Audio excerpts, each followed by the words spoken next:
All right, so in this session, we're going to be bringing a PDF of a home, and we're going to understand the process to basically draw it.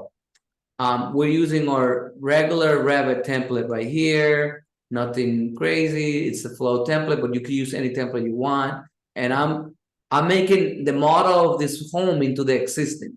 So how do we bring anything? So it could be a CAD or a Revit, doesn't matter, but you're gonna go to insert and you can actually insert and import a PDF.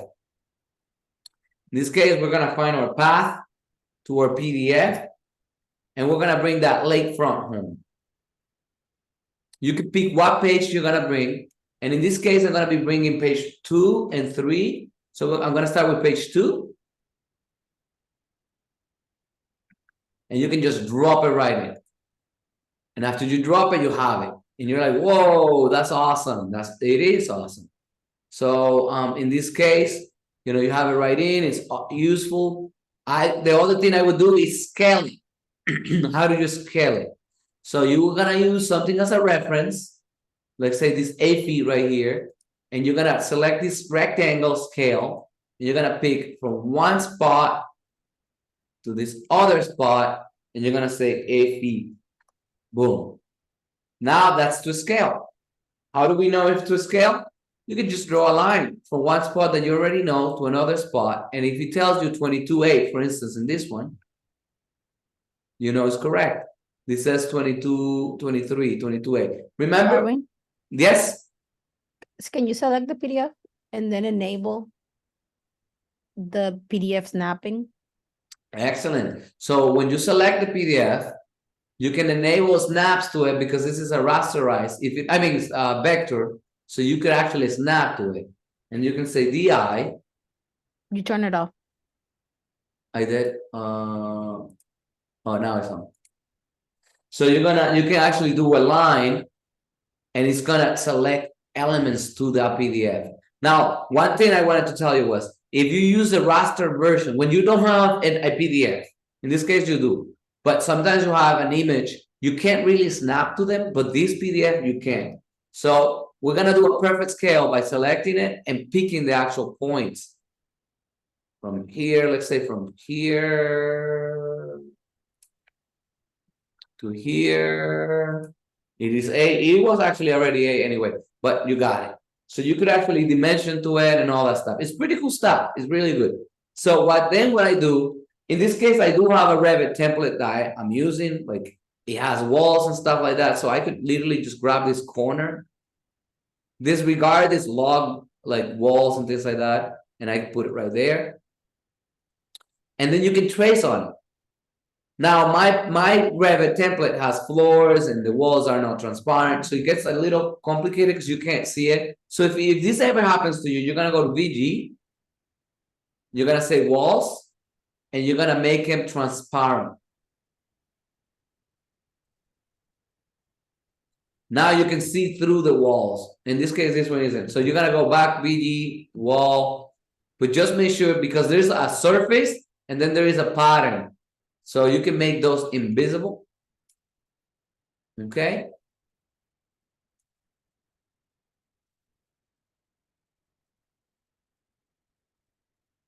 And you could potentially see through it. In fact, you are seeing through it. The thing is, you also seeing the floor. So we're gonna go to VG.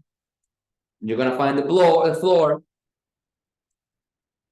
and you're gonna make it. You can just make it non-shown, and that will help. Now you can see through, right? We can see that. So then, in this case, I'm using this stereo wall. Make sure you have the right kind of walls, and you can start dragging these walls into the exterior. And have a nice, beautiful rectangle for your home, okay?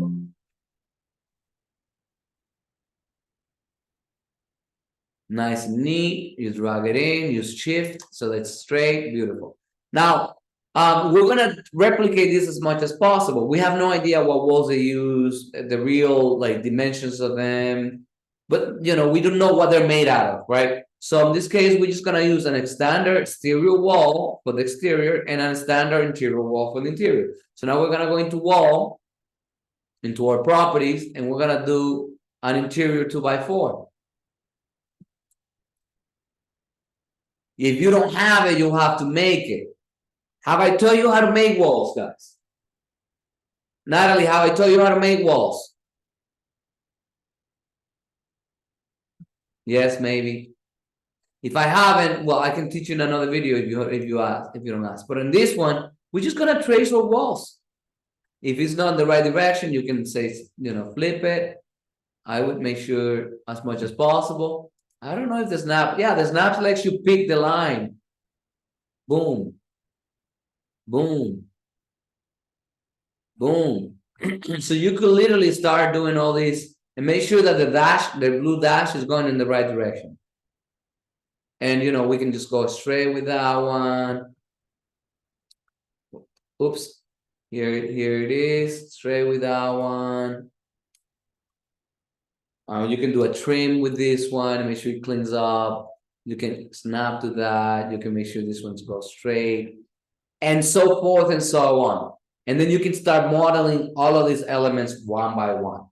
Then you can put your windows, then you can put your doors, and then you're like, well, I got the first floor. What do I do for the second floor? For the second floor, and we can pin this, by the way, so that we don't have any issues.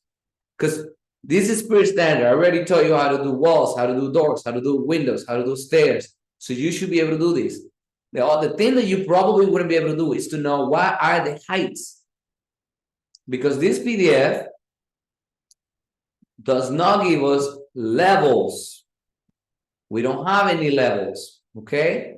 So how are we gonna know? We do know a couple of things. We do know that there is a distance from the floor to the ground, so we know that level.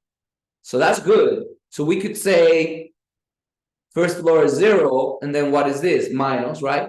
So we could tell actually what the top of the ridge is gonna be. So we could say, we know what that is, right? But you were like, I don't know the levels. What do I do? How is this gonna work? I don't understand it. If you've learned something about architecture with me and design here, is that we have more than enough information right here to get those levels. Even though we don't have them, and we should have them. Because I have told you how to understand a building from within. And basically, we could decompose this section right here. We know the relationship of this eave to the wall. And we know that our floor should be here, right? We know that, like just looking at it, we know our floor should be here, right? So, so we can get a sense of that. So let me just bring it in and let's try to decompose those levels. So we're gonna go and find a standard elevation. Doesn't really matter which, we just want an elevation, make it really big. And we're gonna go into our import again. We're gonna import our elevations right here. We're gonna have to do the same thing. You're like, oh my goodness, we have to scale it, and we need to figure out how to scale it, and we don't know much. So in my case, what I would suggest is that you find something you know and scale to that one thing that you know. We do know the overall length of this from one side to the other. So we could go into the floor plan and get the overall length from here to about there. Let's say it's 28. It's about 28 feet actually. So 28 feet, and that's the short side, 28 feet. So we're gonna find our short side, which is this one, and we can come into scale. We gotta activate the snaps, remember? And then scale. And you're gonna try to grab that and say from here to about here, you're gonna be 28 feet. By the way, it actually came pretty good, to be honest. It came pretty good. So then we're gonna grab these and we're gonna move our levels to align with the levels that we know. So that's gonna go down, and we're gonna call that 0.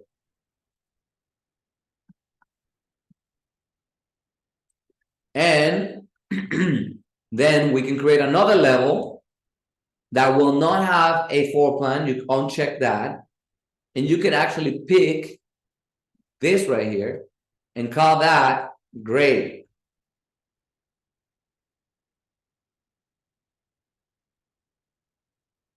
You can drag that, align it with this one, beautiful.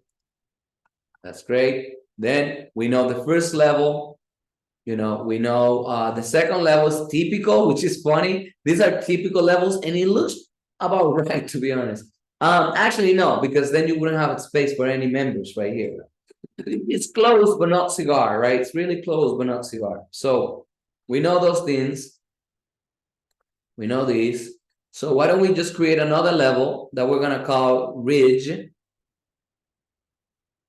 Oops, my bad. Ridge, create similar.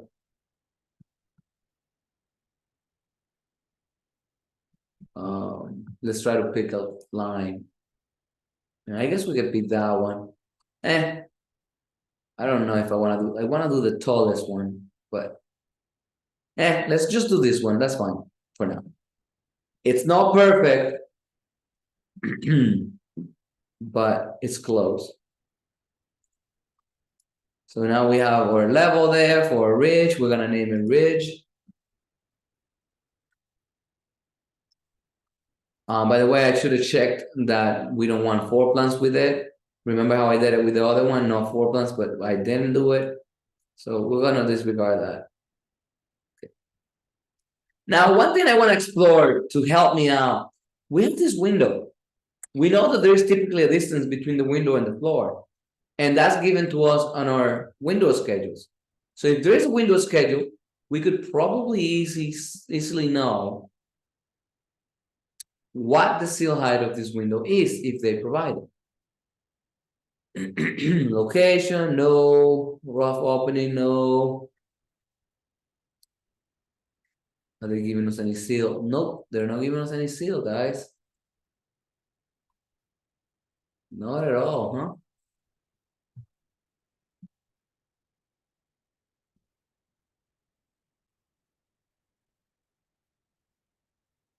Oh, well, they're telling us that the first floor is made out of 2x10s.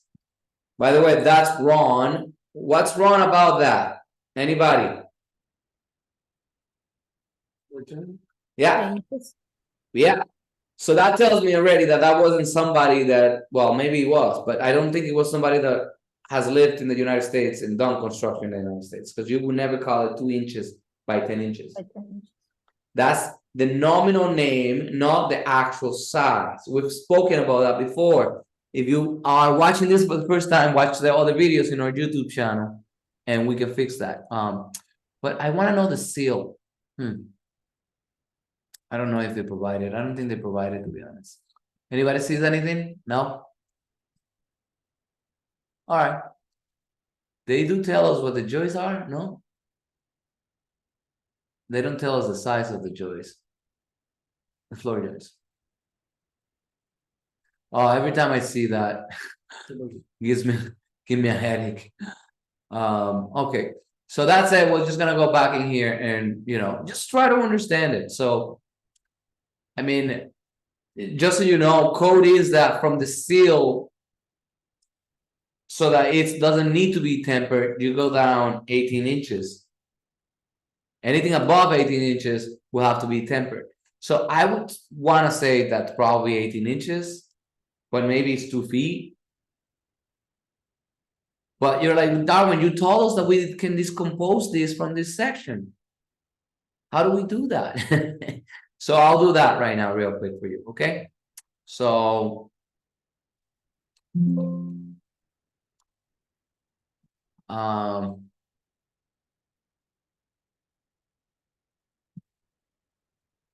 just thinking, we know that we're gonna be having a header here. I just don't know what they made it out of. That header could easily be 2x6s, right? And then we know that on top of that header, we're probably gonna have a double plate. That's typical, right? So two bys together is 1.5 plus 1.5 is 3 inches. And then if they have a 2x6, by the way, it wouldn't be on the trim, so that's wrong. It will be like right there, because the trim is, the trim doesn't. So we're gonna have 2x6s, which likely may be 5.5 inches. That gives you that. You move the grid. Bye-bye. Thank you, guys. Thank you for the help. Okay, 2 by 6. 5.5 inches. You're like, okay, so that gives me that, right? And the 2 plates, you know, I mean, we're not too far. Maybe the floor is just a little bit higher than that. So then, you know, what are we gonna do? So maybe they made this out of what did they make it out of? 2 by 8s? 2 by 8. Let's see. No, in the down. This one 2 by 8, 2 by 10s. So we're gonna assume that they made that one out of 2 by 10s. This is 2 by 10, but the drawing is a 2 by 8. You can see that? Look. 2 by 8. Because, So this is 2 by 10s. yeah, the drawing is a 2 by 10, but All right, so we're gonna assume that they also did 2 by 10s for this floor. I mean, and then so we got our header out of 2 by 6s, or 2 double 2 plate, and then we're gonna have a band joist that's gonna be 7.25 inches, and that gives us our floor plate. You know what? Let's just do it like that. Boom, boom. That's our floor. For now, we're gonna use that one as our floor. And let's see if we guess from the finished floor to the sill what the distance is. That's not bad too. That's code still, 2 feet 3. All right, so that's that. And that helps us understand our levels, guys. Okay, that's gonna help us understand our levels. That's very important. If you don't do that in the beginning, it's gonna give you a headache before. I mean later, it's gonna give you a headache. So you better do it now. So now we know our levels. We have a kind of a general idea for this stuff. So that's pretty good. So we could then, you know, now we could probably go into the second floor, insert our new second floor.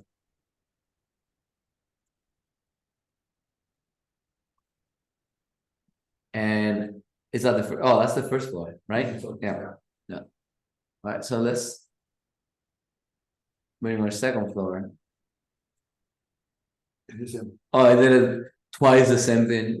Dummy me. All right, so second floor. Okay. We're gonna activate our snap to PDF. We're going to make sure that we scale from here to here. It needs to be 310. We're gonna copy that guy, go into our second. You know what? I actually don't mind if I align it here. So I'm gonna find a corner that's very distinctive, like right there. I'm gonna put it right there. I'm gonna copy that. I'm gonna go to a second floor. And what I'm gonna do is I'm gonna paste in place. You guys know that? Modify, paste, current view. Okay, so that's already gonna help me. You know, it's gonna help me make sure that everything is aligned. And what's next? We're gonna do the same thing with the floors and walls. Walls, we're gonna make the pattern invisible for now. Remember that. Transparency, invisible for now. We're gonna do the same thing with the floor. Invisible for now. We're gonna do the transparency, invisible for now. Apply, apply. Beautiful. Now we can trace that. Okay. So we're gonna be doing the same thing for both of them. I will pin this elevation here so that it doesn't move for me. I will pin this floor so that it also doesn't move for me. I'm gonna pin this other one. I already did it. And if I was you, I would just trace one by one, wall after wall. I will start with my exterior walls, then my interior walls, then my exterior windows and doors, then my interior windows and doors. Then I will leave the stairs for last. They're all typically a pain. So, and then I will start populating all of these things, making sure that they're all under the existing face. Remember, my template has the faces already set up for you, but yours might not be the same. So you got to make sure that we're going to be doing all of these under the existing. All of this is being recorded and you can watch anytime you want, whenever you want. So I'm gonna leave it here for now, and I'm gonna recap real quick, okay? So if you guys watch this far, kudos to you, subscribe, like, and share. So step one, we're gonna locate our PDF and we're gonna find our PDF and insert it. Step two, we're gonna scale our PDF and align it to the center of our Revit location to scale. You have a problem scaling it because it's rasterized and you can't pin. Remember, you can snap to PDFs, turn the snaps. Once you do that, you align it to your set where you're gonna draw. You could potentially begin drawing your walls, at least the exterior walls. Then you're gonna do your heights. Because if you start doing your levels and your levels are wrong, everything's gonna be wrong. So you deduce what you think the heights are gonna be, knowing that our windows need to be above 18 inches so that they don't need to be tempered. And you can start breaking these pieces with the header, understanding what these things may be made out of. These are assumptions. This may not be made like that. This may be made differently, but you're gonna be using educated assumptions, okay? Make sure that you use your ground floor and align it with the first level to be 0. And then you're gonna create your new level minus that, because you have grade, minus 2, 5, and 3/4, okay? You place it right in the location you want it, go to the second floor, but bring the second floor into the first floor and align the corner when you scale it. Copy it and paste it onto the second floor in place so that it aligns all the way through. Remember that before you start tracing, you need to make the walls and floors transparent so that you can still see the locations of all the items below it. And that's done in visibility graphics. What about the black line? Yeah, no, down. That one. Oh. Sorry. So we have Alberto asking about the black line. I'm not sure what he's talking about, but this is the envelope around. You're gonna do that. No, that the. This is a section that's already No, existing. in the middle. The black, the These dashed lines right here are beams. yeah, no, close to the move. Okay. This one? This one. This is a floor that I made transparent that was Oh. already existing on my template. You're gonna need to make that floor Yeah. work with your building. Now, I wouldn't worry so much about floors right this second. I would worry about getting all my walls in the right place, all those elements in the right place, and then we're gonna talk about that. I want you to have all of these in nice, clean sheets, and organize them all one by one and have at it. All right. So if you have any questions, ask them, comment. We'll continue with more sessions in a second. But now this is the major project that we're gonna work. We're gonna generate this entire model of this entire building using very limited information. These are plans that they sell online, pre-made, and we're gonna be using those plans to build this model. Only 3 sheets. With these 3 sheets, they build this building. So if somebody can build it in the real world, you can build it in Revit, and that's what we're here for. Like, subscribe, and share. Thank you.